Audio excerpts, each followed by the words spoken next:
c'était donc en 2016, un soir d'octobre, je ne me souviens plus la date d'ailleurs. Mais on devait sortir, on était en Grèce et on était À Poros. à Poros, sur le quai nord de Poros, qui était bien encombré, il y avait plein de bateaux. Il y avait du monde. Et puis on devait sortir le lendemain sur l'île d'Égine, on devait sortir le bateau et rentrer chez nous. On avait fini notre septembre-octobre habituel qu'on faisait en Grèce. Et c'est un Hunter 36 que nous avions. Et donc ce soir-là, on s'installe pour regarder nos séries dans le bateau. Puis à travers le panoramique, on voit un éclair. Donc vite on sort. Parce qu'on a déjà eu une expérience avant qu'on pourra vous raconter aussi. Alors je rappelle qu'à cette époque, on n'avait pas les smartphones. On n'avait pas les smartphones. Pas de smartphone, pas de prévision météo. Bref, c'était One Again a Beast to Fly. Et puis, donc on sort vite fait, Fredo allume le moteur, met un peu de... Et puis... Non, je mets à fond les gaz direct. Ouais, à fond les gaz, ouais. Rappelez qu'en Grèce, on mouille avec l'ancre à l'avant et on recule pour s'attacher au quai. Sauf que... On devait avoir en plus 60 mètres de chaîne par 3 mètres de fond, quoi. Voilà. Oui, on avait mis le paquet comme toujours, on est toujours comme ça. Et puis en fait, ça s'est précipité le temps de dire 1, 2, 3. On est monté à 70 nœuds. 70 nœuds, ouais, mesurés par un transborder qui passait en face. Et en fait, les bateaux, ils ont commencé à s'entrechoquer dans tous les sens.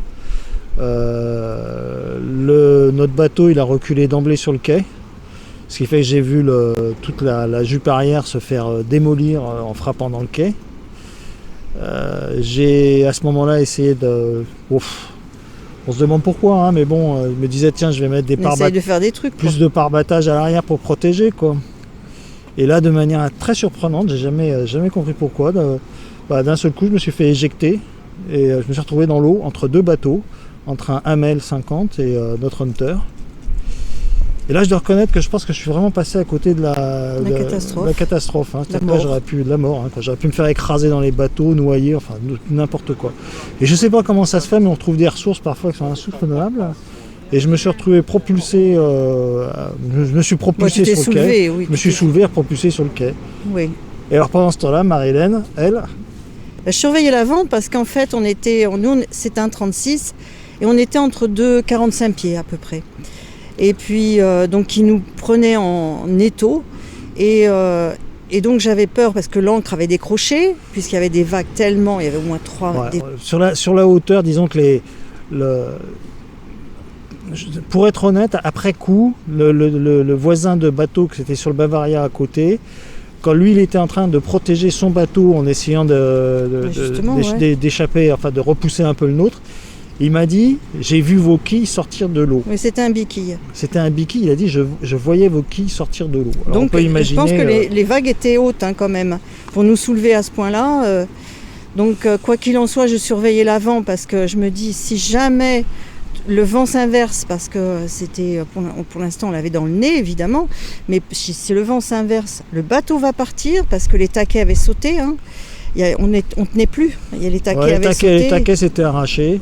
Moi j'étais sur le quai, puis Marie-Hélène elle m'avait pas vu, j'étais sur le quai, quoi. Non, je surveillais l'avant, je me retourne et je le vois plus. Donc je me dis mais c'est pas vrai qu'il m'a abandonné là.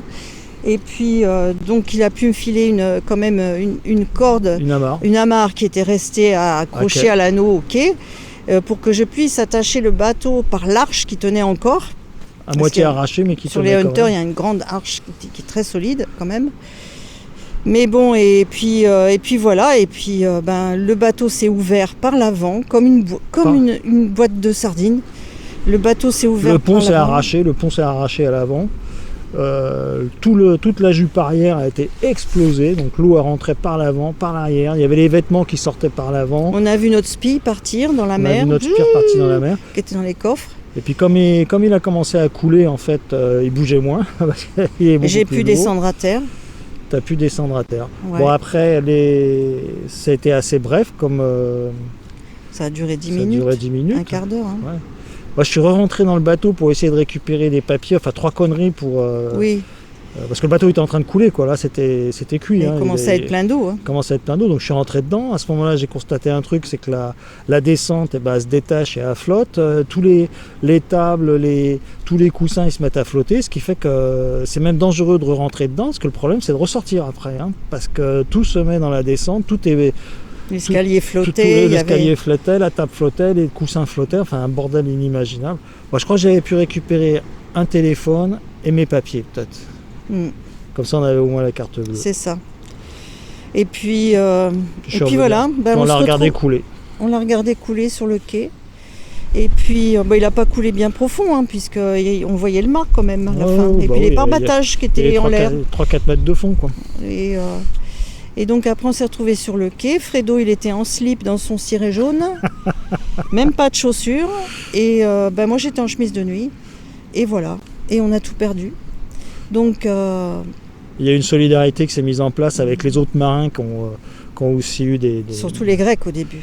Les Grecs, et puis les Grecs qui nous ont nous ont emmenés en mob dans un hôtel qui n'était pas très loin, mais ils nous ont emmenés ils ont rouvert l'hôtel qui était fermé pour qu'on puisse y dormir. Pour qu'on puisse y dormir, avec d'autres naufragés, on n'était pas les seuls. Le bateau à côté de nous, pareil, ils étaient 3. D'ailleurs, Guy avait raconté, Guy Courvoisier a raconté l'histoire à Voilier. On a eu droit à un article. On a été connus à cette époque-là. C'est surtout eux, parce que leur bateau, ce qui était un... Non mais attends, la photo, c'était le nôtre qui était coulé. Non, c'était le leur. Non, c'était le nôtre qui était coulé, la photo. Bon, bref. Quoi qu'il en soit, voilà, on s'est retrouvés dans cet hôtel qu'ils ont ouvert pour nous. Et puis après, tous les marins qui étaient aussi, qui avaient eu de gros dégâts, tout le monde avait des gros dégâts. Nous, on était les seuls à avoir coulé. Quelle chance. Il y avait un bateau qui avait pris feu quand même. Oui.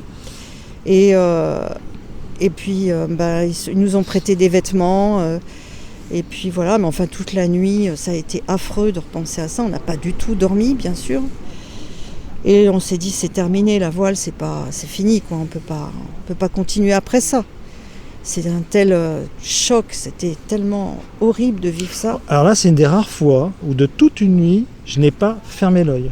Là, c'est même pas une question de faire des quarts de mouillage ou je n'ai pas dormi, c'était impossible. Ah ouais, c'était tellement choquant. Donc, nuit blanche complète, pas une minute de sommeil. Après, on a eu droit à prendre un café, sortir dehors. On est passé devant le bateau, on voyait les pare-battages à l'envers. Il faisait beau, c'était tout calme. Tout le monde était complètement sinistré, tous les culs des bateaux complètement esquintés. Défoncés. Dans un coin, parce que sur le quai nord de Poros, à un moment donné, ça fait un L avec un pont flottant. Et tous les bateaux s'étaient accumulés dans le coin de ce L. Les uns sur les autres. Et c'était un bazar incroyable. Et puis donc on s'est dit non, finalement on va continuer. Voilà. Dès le lendemain on s'est dit on va racheter un bateau. Et puis voilà, c'est tout. Donc et ça c'était donc le 8 octobre je crois. Et le 1er janvier 2016 et le 1er janvier 2017 on achetait la Swim. Et voilà notre histoire de l'Enox. On voulait vous le raconter pour passer les 500 € d'abonnés. 500 €. Les 500 abonnés. Tu couperas ça, Zamo. Bon, on verra bien, c'est rigolo. Non, tu couperas. Bon. Voilà, ça c'était une aventure dont on serait bien passé, mais qui nous a permis d'avancer parce qu'on a changé de bateau du coup. Oui, parce que du 36 passer à 45, c'est quand même beaucoup mieux. Et puis, heureusement, on était très bien assurés. Heureusement, on a été très bien remboursés et vite. Et tout a été très bien pris en charge. Donc, ouais, parce qu'il n'y avait pas d'erreur de mouillage, de quoi que ce soit. Puis c'était une catastrophe généralisée. Oui. Il y avait d'énormes yachts qui avaient été complètement détruits. Guy Courvoisier, le bateau, c'était un Delair là, qui était la moitié de la coque a été arrachée. Enfin, c'était un truc de fou, quoi. Et voilà. Bon. Un événement climatique, comme il y en a de temps à autre, et puis avec les conséquences que ça a. Et pas prévu, pas prévisible, trop rapide, quoi. Surtout que c'était une époque où on n'avait pas les moyens qu'on a maintenant. Voilà.